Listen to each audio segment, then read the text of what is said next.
had this myself, but many people report DMT trips where they break in on an entity who is not pleased at all and demands to know how the hell you got there. And it's this, who are you?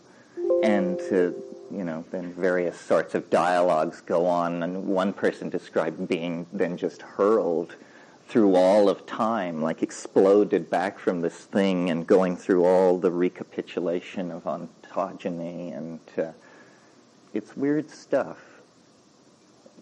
DMT trips, mine are always as I described, but some people report, and these may be synergies with antidepressants or something like that, but apparently very stable and strange worlds. Worlds with alien peoples and animals and cities and, very science fiction-y stuff. That's why this Bell's theorem, I don't think we used that word, but this non-locality that we talked about may have something to do with the phenomenon of the imagination. Like, it's occurred to me over the years that what we call imagination might simply be hyperdimensional perception, and you're actually seeing worlds and places that truly exist somewhere scattered through the galaxies like grains of sand, but no place you will ever contact or visit in the flesh, but that the data is somehow present. There seems to be some kind of tuning thing that needs to go on. Possibly with technology. I had a really weird experience years ago. I took LSD one evening with a bunch of people, and it was fairly casual and social, and smoked a bunch of weed, and this went on for a couple of hours, and it didn't really ever seem to come on, or it just seemed to be very light. And then I climbed on my motorcycle and went home and decided I would go to bed, and I decided that I would smoke one last joint before going to bed. And I had one of those stand-up electrical resistance heaters that you get in at the Salvation Army, if you're a poor student. And I turned it on as I started to smoke this joint, and it was badly wired, and it made this sound like,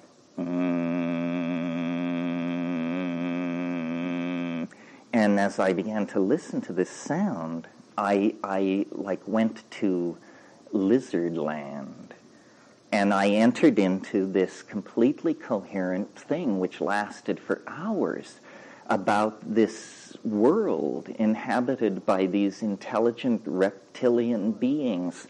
And we went through their art, their history, their theories of jewelry making, their philosophy, their polity, their science, their religion, their fashion, and it was like endless stuff about this very specific reptilian world. Well, then later I tried again. I took LSD with my arm around my heater and had by then been preaching it in the streets that this was and I could never really find my way back, which is a typical phenomenon of higher dimensional phase space. Ralph taught me, doing the reverse of what you did doesn't steer you back to where you started. You have to find your way forward through the matrix. Other things, comments. This is your last crack at me. You have to get your money's worth. You talked about making language like noises on a DMT trip and creating things for noises. Does it seem like the things that you're creating are like the things that they're creating, or that there's any sort of communication going on? Do they understand the kind of stuff that you're creating with your voice? Well, it's a complicated question. First of all, clearly what's going on in the DMT is some kind of synesthesia, where ordinary speech or sound is perceived. visually. It seems to suggest, and Robert Graves wrote about this in an amazing book, which if you want a mind-bending read The White Goddess by Robert Graves. I mean, this is truly a puzzling book, and after you've read it, give me a call and tell me what it's all about.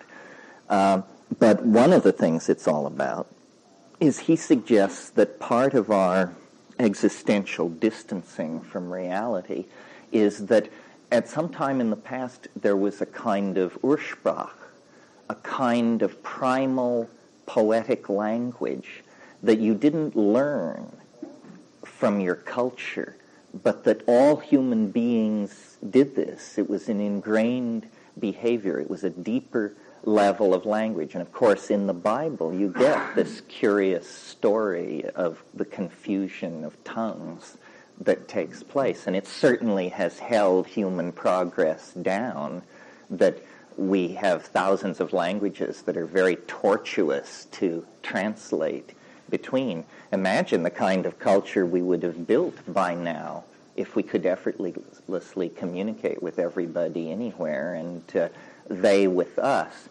Well, so this synesthesia thing seems to be the direction in which language has to go in order to be universal. It has to be beheld. Acoustical signals don't do it. One of the things that's made ayahuasca so interesting to me is when you go down there and really get off river and up with the more bare-assed people, how they use ayahuasca is they entertain each other with it by singing these magical songs. But when you listen to them talk about these songs, they speak of them as pictorial and sculptural objects. Like if somebody sings a song and then it's time for comment, people say things like, I liked the part with the silver and yellow stippling, but I thought the olive drab section with the mauve punctuation was a bit over the top. And you say, this is a criticism of a song? What kind of song could that possibly be? Well, it turns out the sound is the carrier wave, but the song is to be looked at. And the sense of one person producing a reality which everybody else is then immersed in and seeing. And you can experiment with ayahuasca, and it's very precise. It's very precise. I mean, you go, and a turquoise line 3 inches wide descends from the top of your vision field to the bottom, and then you slightly vary the tone and it gets a magenta edge on both sides, and you begin to pump it and experiment, and it's like, wow, what is this? And extremely satisfying. Now, the question of meaning is a strange one. It's almost as though some people believe all translation is lie. In other words, that when you take Proust out of his French and put him into English, this is not Proust at all. And this seems very true in the DMT state, in the sense that the DMT language has meaning, and you understand its meaning when you're there. But the meaning of the DMT language can't be expressed in English at all. It's like they're talking about they were born and raised in different dimensions or something. There is no translation. So you come out of the DMT thing understanding something which you can't say. And that's been the motivation of my whole public speaking life. The fact that I understand something that I can't say. You sound your confidence. Yeah, but I can almost say it, and some days closer than others. And so there's this constant reaching for the unspeakable. Wittgenstein talked about the unspeakable, which was, he said, everything which lay beyond what he called the present at hand. So we're embedded in this matrix of unspeakability, and then through language we send probes into it, forays toward meaning in the unspeakable, and then return with this sense of meaning. But meaning is very provisional. It is basically, as Whitehead brilliantly understood, a feeling. Meaning is a feeling. No matter how abstract the meaning may be, it ultimately is a feeling of recognition. Terence, my brother studied with Maharishi for a couple of years in Switzerland, and he tells me that Sanskrit has sound is sense component to it that is maybe analogous to that fundamental language that you talked about. I'm not saying that that's the fundamental language, but he's reported to me that if done right, and it was only done out loud back in the old days, that it was intended to mean what you heard was what it was, that the feeling was in the sound. Yeah, well, I've spent a fair amount of time, not recently, but I remember it pretty well, studying Indian thought about sound. And it is a very profound and deeply worked out system, and it is definitely analogous to all of this. In the chakric system, which you're familiar with ad nauseum, I'm sure, but a part that is not normally stressed, but is very present in the original texts, is the idea that on the petals of these internal floral analogical structures are letters. And this is an extremely peculiar doctrine. Letters, which are sounds, seed mantras, and of course Vedic metaphysic is a whole theory of vibration. Much of Indian classical music, there's stories about musicians who could cause buildings to burst into flame by the power of their playing. I imagine that that's in some sense true. If you're interested in a fascinating study of all this that I've never heard anybody recommend in the New Age, it's apparently somehow out of their scope. It's a book by Arthur Avalon written in the 1920s called The Garland of Letters. And it's a discussion of the Mantra Shastra. Very, very interesting. And yes, the Vedic assumption is that Sanskrit is the primal revealed language, and that there are extremely special qualities associated with that language. This is interesting to talk about, or at least it's very interesting to me. As you probably know, Kabbalism, there is a whole schools of Hasidic mysticism where what it's about is the alphabet. And the Hebrew alphabet, for those people, is the primal Ursprach, and these are not simply letters, they are the letters. They are the letters that God intended to use to signify the presence of the G-D to man.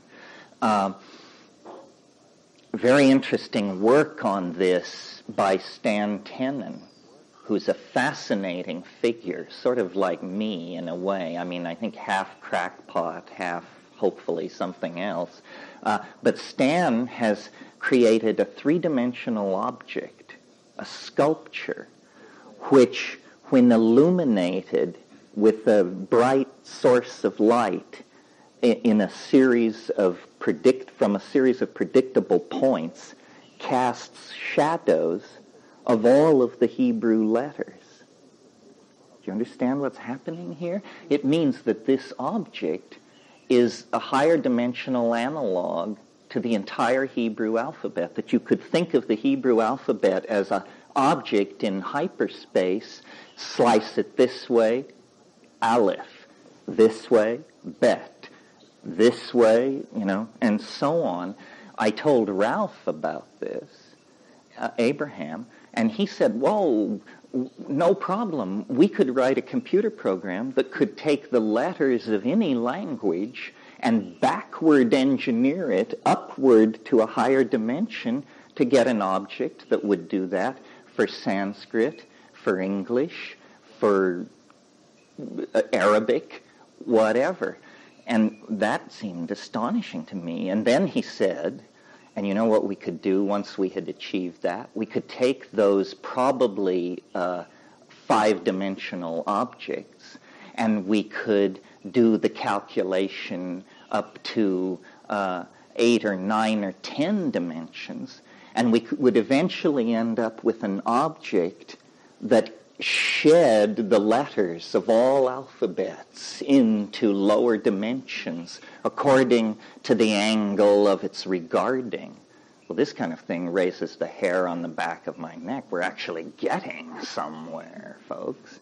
And this sounds to me like God in some sense. I mean, I guess it's God to a print head.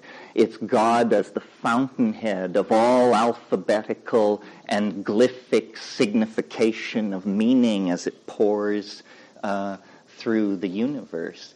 Very, very interesting concept. I ran across a passage recently that I was completely startled by. It's in Herman Melville's book Marty, which is his youthful travel journals around the South Seas before he got into the big guns. And but at one point in Marty, there's a discussion among some seamen on the deck of a ship about the future. And one of them is asking, what does it mean? What is the future? And this seaman looks up and he says, the future, 'tis all hieroglyphics. Very, very prescient comment. Because as we now know, we are code. We are DNA code. We're about to build a civilization made of code in VRML. And we are learning, languages like Perl and C++. And so, in a sense, the future is all hieroglyphic. I sort of feel that the world is all deception. It's some kind of a koan, or a problem, or a labyrinth, or a thing to be seen through. And if you don't figure it out, you would take it to be real. And then, it shunts you into the yawning grave. But if you can somehow realize that the purpose of your existence is to figure it out, and then figure it out, you will be, in some sense, liberated from it. There's a wonderful science fiction story that I remember from years and years ago. I can't remember the name of it, but it's by Robert Heinlein. And it's about a man who, he's some kind of commuter, some dullard. But as he leaves his house one morning on his way to his daily job, he looks down at the edge of his lawn, and a worm crawls out of the ground that has these golden pearlescent wings. And it flies off. And it's just this completely improbable thing, like a hallucination. And then later in the day, and he says to himself, it's an angel worm. It's an angel worm. And then later in the day, something else happens. I can't remember. And then later in the day, something else, equally improbable. And in the evening, he's sitting, considering these three unlikely things, and he realizes that the E-mat has slipped in the cosmic book, and that he was supposed to see an angle worm, but he saw an angel worm because the E had jumped position in the line of type that was describing what was going on. And then he begins to pay more and more attention, and he realizes then that he can find these typographical errors in reality. I only like the story for the idea that the world is made of elements that are completely hidden from us and don't betray themselves unless there's a glitch in the assembly languages, in the deeper levels of the system. And that's the raison d'etre for probing the edge, because those are like benchmark tests for the cybernetic system we're in. You know, you want to push it to the limit. Of course, the system can add 2 and 2, but, you know, can it carry out these complex factorial processes where, if we're being shucked and jived, it might betray itself? So the technique then is to keep looking for just a chink in the door, just one way in. And psychedelics are it, as far as I can tell. And then, of course, some psychedelics more than others. But more and more I have this intuition that the world is like a literary construction of some sort. That this is much more like a novel than it is like the world of physics and entropy and equilibrium that we're cheerfully assured we should believe it is. Because what we feel in our own lives, I think, is the invisible hand of an author moving us to this affair, this decision to move, this career choice, this drug trip, so forth and so on. I mean, it is a very authored feeling to reality. And it hints that, as it says in Moby Dick, all visible things are but as pasteboard masks. If you would strike through the mask. And similarly, obsessed and transcendental ravings. I just saw Moby Dick recently. I knew that Ray Bradbury had done the screenplay, and it's brilliant. But what I had forgotten was that John Huston was the director. God, it's amazing. I mean, it's nothing like the book, but for a flick, it's pretty good. Yeah. Can you say a few words on what Watkins, what his objection or what his argument to the time theory? Yeah. There are really, in a sense, 2 Watkins objections. One is very specific and perhaps hard to understand in this context, but it's that as that structure that I showed you last night that had the, well, maybe it's still here. Yeah. Well, let's not get too wild and woolly. This structure had to be valued, and the way I did it was I broke it down into its components and then assigned value to them. And we were looking at quantifying things like skew, degree of parallelism, distance between the 2 sides, overlap, congruency, things like that. So we quantified everything, and I started from the bottom, and I began valuing it. And out here I began getting a wave, which you could intuitively see was in fact a mathematical equivalency to this. And I proceeded, and it was all working. And then I got to position 32, and the entire thing fell to pieces. It didn't work anymore. And I was completely puzzled because I was very satisfied with the first 32 values, but after that I could see that it was garbage. And so then I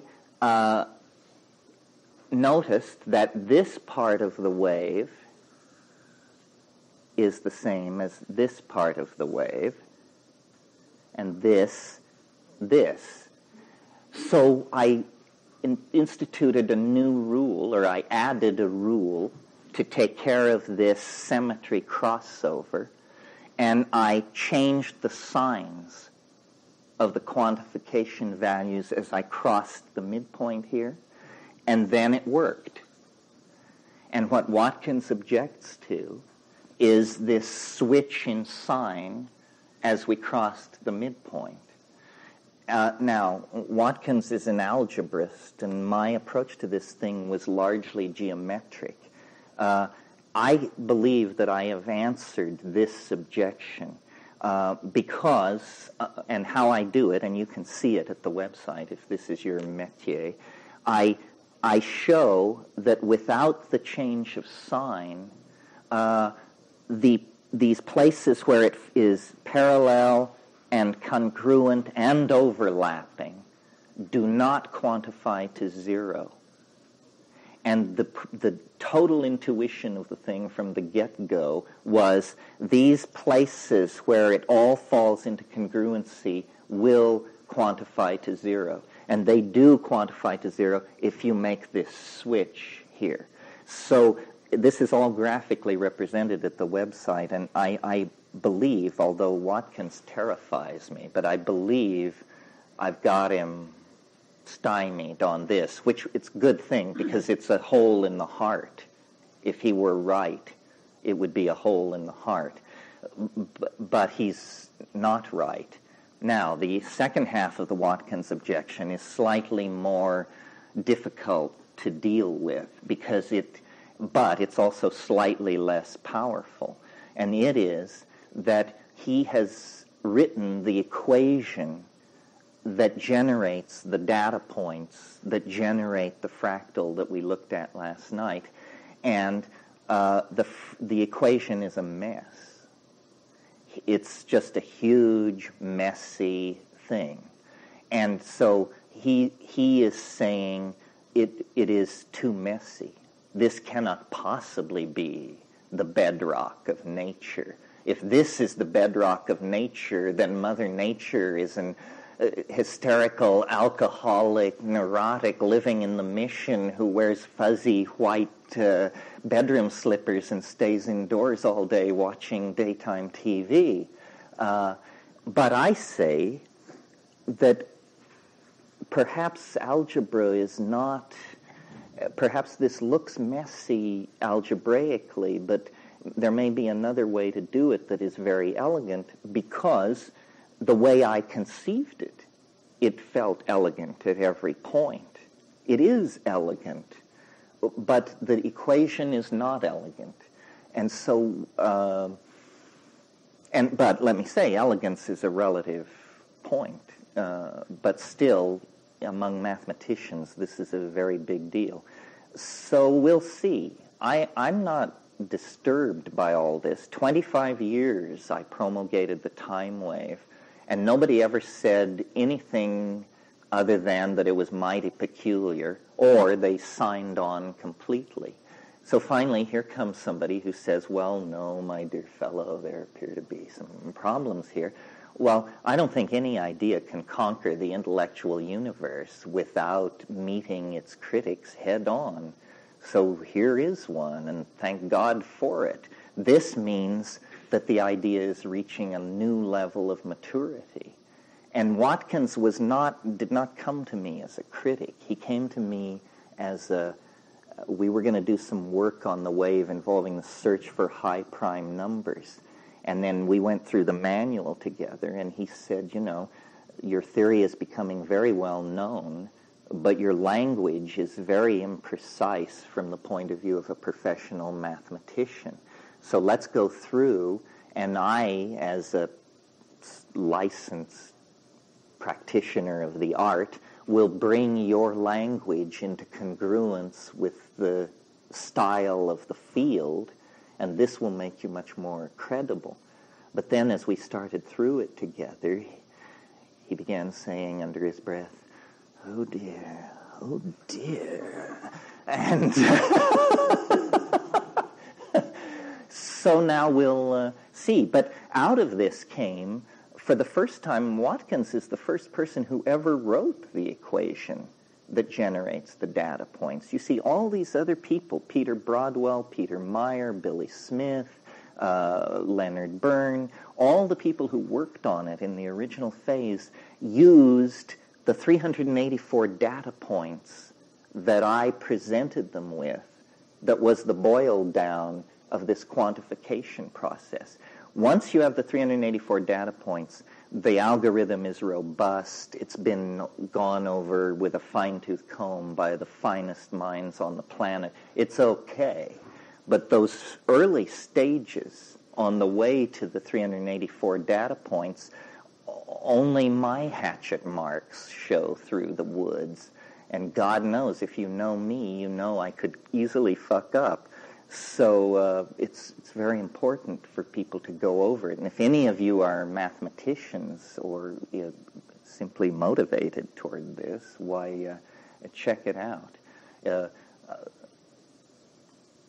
It's a very curious thing. I mean, my whole life and the life of my brother have been shadowed by these revelatory events that we didn't really, well, I guess that's a bit overstated. We asked for it, but we never knew we would get it in such spades. Last week was the 25th anniversary of the experiment at La Chorrera, and basically it's a trip that still goes on. We never came down. Now I've given up on coming down. I'm just hoping that if nothing happens in 2012, I'll have a few good years of penitent meditation ahead of me. Know what I mean? I'm sure you do know what I mean. Yes. I put some notes up on the growing thing. Oh, yeah. You want to switch back here? Those who are interested may want to take a look at. It talks about cost and times to put a kit together if you want to play that game. The other thing is our kind friend here, whose first name I've forgotten, has gone to the Susan went to the office and got additional copies made of the first round. Yeah, well, I think an excellent strategy for changing the climate of attitude toward these things is for people to just grow stuff, grow plants, grow mushrooms, and this is happening. I think, the whole idea of drug suppression was based on the very naive notion that there were only a few drugs to suppress. And now, there are thousands, and there will be thousands more. And a lot of people who never take exotic drugs or would dream of attending a thing like this are perfectly aware of what a racket all this is and how it's just being used, how mafias and governments are basically in business together. The governments repress it, that drives the price up. The mafias deal it and kick back to the governments for the favor of repressing it, and all the rest of us are supposedly not to know that this is going on. It's one of the oldest cons around. Eric, can you give just kind of steer in a different direction, I suppose. Can you give us some good ammunition against culture? Against culture. As we drive away. Well, my attitude, like media, is a big issue, obviously. And my attitude toward all of that is the culture is toxic. Like, here's the thing, probably Esalen is the place where the idea was born that there are healing images, that you can heal your body and your mind through the images that you hold in your head. But I've never heard a really intelligent discussion of the implication of that. If there are healing images, there are destroying images. There are sickening images. There are toxic images. And you can bet which are being purveyed in the mass culture, because the purpose of capitalism is to imprint its products in your mind, and shock is an excellent way to do it. And the two areas where, as a primate, you can be gotten at most quickly is in the area of sex and violence. And so these themes, for commercial purposes, are just played like crazy. So my response to all of this is to say it's a meme war, is what it is. It's a struggle over how shall the world be seen and felt. And as long as you're just consuming the memes coming down through the toxic distribution system, you're a victim and a mark. And so what we have to do is produce, send stuff up the wire. And that's why I think the web is so fascinating. And as I said, I think of it as a 60 million channel TV. And so whatever your bent is, you should put your message out there. And we should all produce as much art as possible. I mean, I think the leisure and the indulgence that is permitted us, the super rich of this world, and we all are in that class, the upper 5% of the Earth's population, you can't live with yourself unless you give something back. And the thing to give back is share your art, share your soul. The reason we are so controlled and abused and misused by our institutions is because we are divided from each other. You know, they have divided us by race, by class, by sex, by political style, all of these ways, when in fact, you know, it's in everybody's interest to have a future, to build a world where children can be raised with some reasonable expectation that humanity will be preserved. So these mass media things, radio, television, and newspapers that have arisen in the last couple of 100 years, this is where a very small group of people literally set the agenda for millions and millions of people. It's called top-down or one-to-many communication. What the web holds out is this thing called any-to-any communication. You and I can form a secret society. We can form a secret society of 10 people. I can send email to 10,000 people if I want. The playing field has been tremendously leveled. And then the quality of what we produce can tip the balance still further.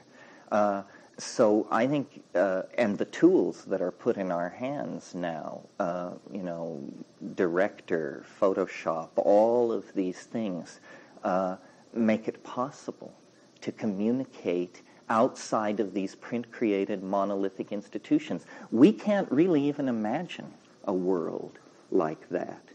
There hasn't been a world like that since late Roman times. I mean, the Roman hegemony was quite cohesive, but, if you were living in a village in Armenia ruled by the Roman procurator, it wasn't touching you very heavily. And I think what the idea of the citizen is arguably toxic. The idea that we all are participating in some enormous polity works against individualism. I mean, if you tried to nail me to my politics, people can't figure out whether I'm a right-winger, a left-winger, or what I am. I'll tell you straight out, I'm an anarchist. I am an absolute anarchist. I mean, I believe in people more than abstractions or institutions. I will always rely on people. To a level perhaps uncomfortable for you. I remember back in the 60s, my line was, if you come upon a mob, you must join, because the people understand far more than you do about what is going on. And that kind of radical commitment to freedom is going to be necessary to dismantle these very, very rigid power structures that are, being shoved down everybody's throat. And so the new culture, I think, is a dispersed virtual culture on the internet that is not product-oriented. It's aesthetics should rule the world, and the best ideas should win. But we all have to stop being consumers. We have to redefine really who we are. It's a much more courageous role. I'm about 18 months ago, I moved to Hawaii, and I've lived in Hawaii off and on many times. It was not unfamiliar to me. But living off the grid, but with the net, but 10 seconds away from climaxed Hawaiian rainforest, so I can always push back from my desk and just take a walk in the woods. I think this is how people are supposed to live, dispersed over the surface of the earth, very little moving around. Vehicular travel is less and less defensible.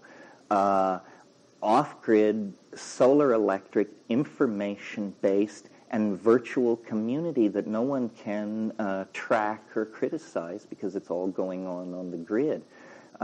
I think if you're smart, you should buy real estate in extremely remote areas, because soon there will be no remote areas from the point of view of the net, and just a very different kind of world is coming into being. It's not a good time for organizations, for massive hierarchical structures that depend on managerial control, and they know it. It's interesting that corporations, don't seek to grow to the size of nations because it's highly inefficient. No corporation has a welfare class built into it. What corporation has a component inside itself that it sends out checks to every month for not working? Well, the executive class. That's the answer to that. We're not supposed to say that. Possibly. No, let me start over. There's more to you. There is a lot more to you than your ideas. And all I get on the CRT is your ideas. I've read your books for 2 years, and this weekend with you is worth 100 reads of your books to me, in terms of seeing who is the man behind the words and how is your energy constructed. And there's a difference of being inside your field in this room than there is talking to you via email. There's a difference. Well, I agree there's a difference, but see you, see me is hope for the future, and there'll be things better than that. In other words, what I want to end with is telepresence. I agree nothing will ever substitute for the one-on-one thing. But on the other hand, we had to fly a 747 here. We had to just outrage the environment and assert ourselves as part of that 2% class of planetary controllers that ride around in those things. And it's completely contradictory to everything I say and believe to travel around talking to groups of 30, 40, 50, or even 500 people.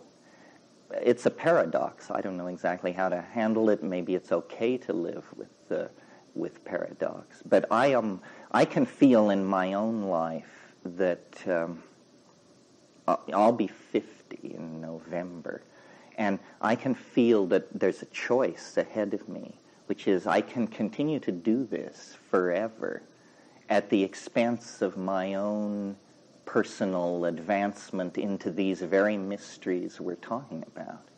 Or I can knock this off, figure I've said everything I have to say 10,000 ways, 10,000 times, cancel all visitors, and begin to brew and cook and take and fly and understand and move into it again. But you cannot be a public figure and a practicing alchemist, I don't think.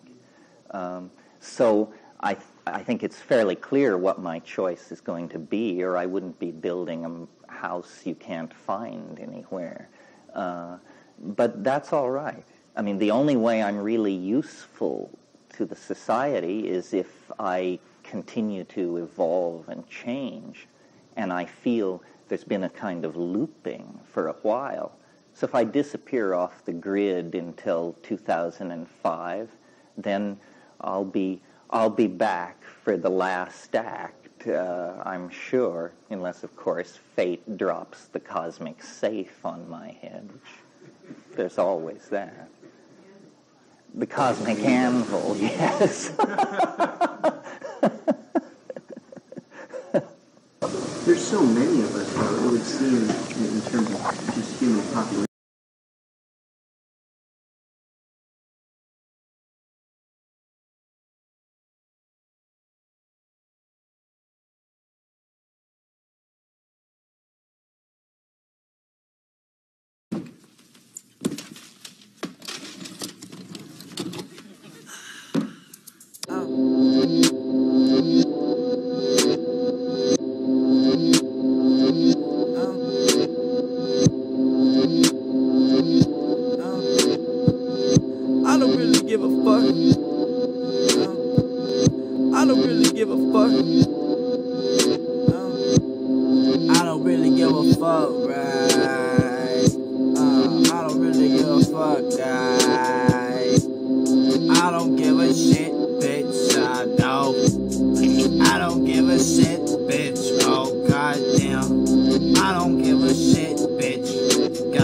Goddamn, I don't give a fucking shit. Goddamn, I don't give a fuck. Goddamn, I don't give a motherfuck about this fucking shit. I don't give a motherfuck about this fucking shit. I don't give a motherfuck about this fucking shit. I don't give a motherfuck about this fucking shit. I don't give a motherfuck about nothing. I don't give a motherfuck about fuck your muffin. I don't give a motherfuck about fuck you stuntin'. I don't give a motherfuck cause bitch you nothing. Bitch you nothing. Bitch, quit your stuntin'. We'll just wrap it down. I don't give a shit, bitch. Oh goddamn. I don't give a shit, bitch. Goddamn. I don't give a fucking shit. Goddamn. I don't give a fuck. Goddamn. All I do is just not care. All I do is just not here. Solve my problems, 1, 2, 3. Do it so easily. Bitch, you nuttin'. Oh goddamn. Quit your stuntin'. Oh goddamn. I don't give a shit. I don't give a shit. I don't give a shit, bitch. Oh goddamn. I don't give a fucking shit. Goddamn. Turn it off!